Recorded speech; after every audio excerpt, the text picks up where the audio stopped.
आपने बहुत बार सुना होगा कि हम धंधा करने वाले लोग हैं, पंगों से दूर रहना चाहते हैं। मतलब साफ है कि जो बिजनेस करना चाहते हैं वो लड़ाई झगड़ों से दूर रहना चाहते हैं। इसे थोड़ा ब्रॉड वे में समझते हैं, इंडिया के लेवल पर समझते हैं। भारत भी धंधा करना चाहता है, अपनी इकोनॉमी को बड़ा बनाना चाहता है और पंगों से दूर रहना चाहता है। मतलब साफ है कि युद्ध से दूर रहना चाहता है। जिस देश को आजादी के साथ दुश्मन भी गिफ्ट में मिले हों, वो देश इस बात को नहीं नकार सकता कि युद्ध की स्थिति नहीं बन सकती है। भारत चीन, पाकिस्तान, बांग्लादेश जैसे देशों से घिरा हुआ है और भारत इस दुश्मनी से भाग नहीं सकता है। तो भारत के लिए कितना महंगा है इस दुश्मनी को मेंटेन करना, इसका एक छोटा सा एनालिसिस करते हैं। अभी पाकिस्तान ने 5th जनरेशन फाइटर जेट खरीद लिया है। बहुत जल्दी ही उसके वायुसेना के बेड़े में 5th जनरेशन फाइटर जेट शामिल हो जाएगा, जो कि उसने चीन से खरीदा है। भारत के पास अभी मैक्सिमम 4.5 जनरेशन फाइटर जेट है राफेल, जो कि भारत ने फ्रांस से खरीदा है। चीन के पास तो already 5th generation fighter jet है ही, और एक मिक्स्ड ओपिनियन ऐसी भी आ रही है कि शायद चीन ने 6th जनरेशन फाइटर जेट भी बना लिया है, जो कि चीन के आसमान में उड़ान भरते हुए स्पॉट की गई थी।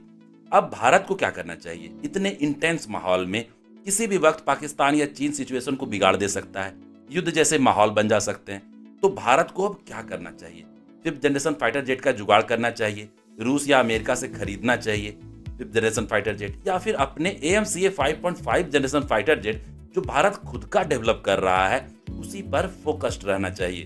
अब ये जो सिचुएशन बन रहा है भारत के साथ, वो है बिजनेस वर्सेस सर्वाइवल का। भारत खुद का 5th generation fighter jet develop कर लेता है तो इंडिया की इकोनॉमी में बहुत ज्यादा कंट्रीब्यूट कर पाएगा। भारत दूसरों देशों को बेच पाएगा अपना इंडिजिनसली डेवलप किया हुआ फाइटर जेट, लेकिन इसमें कम से कम भी अभी 10 साल लगेंगे। इंडिया का डिफेंस एक्सपोर्ट बहुत बड़ा हो चुका है। 2014 से 24 तक में कई 100 गुना का ग्रोथ देखा गया है। 2014 में सिर्फ 600 करोड़ का डिफेंस एक्सपोर्ट था, 2024 तक 25,000 करोड़ का डिफेंस एक्सपोर्ट हो चुका है भारत का।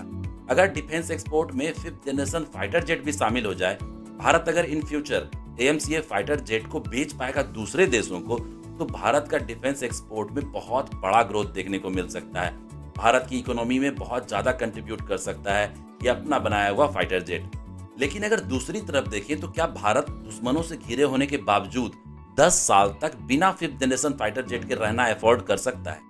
अगर भारत रूस से खरीद लेता है Su-57 5th generation fighter jet, तो हाँ, सिक्योरिटी के पॉइंट ऑफ व्यू से बहुत सही रहेगा।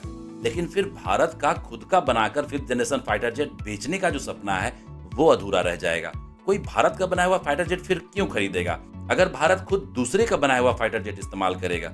AMCA फाइटर जेट भारत सिर्फ युद्ध के लिए नहीं बना रहा, भारत उसे बिजनेस पाइपलाइन में डालने के लिए बना रहा है, ताकि भारत का डिफेंस एक्सपोर्ट और बड़ा बन सके, इंडिया की इकोनॉमी में कंट्रीब्यूट कर सके। भारत के लिए कंफ्यूजन अब यह है कि दुश्मनों को देखते हुए 5th जनरेशन फाइटर जेट को खरीदा जाए या फिर बच बचा के चला जाए 10 सालों तक। चाहे पॉलिटिकली या डिप्लोमेटिकली भारत को युद्ध में उलझने से बचाना होगा, और मोस्ट प्रोबेबली गवर्नमेंट भी कुछ इसी दिशा में आगे बढ़ रही है। जैसे को तैसा जवाब देना है, जिस भाषा में समझता है उसी भाषा में समझाओ।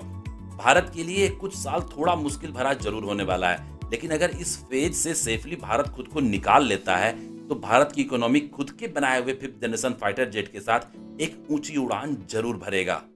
वीडियो को लाइक कर दें, चैनल को सब्सक्राइब कर दें, बेल आइकन को जरूर दबाएं। आपका इतना सपोर्ट हमें और ज्यादा इंथुजियास्टिक बनाएगा और अच्छे कंटेंट आप तक लाने के लिए। धन्यवाद।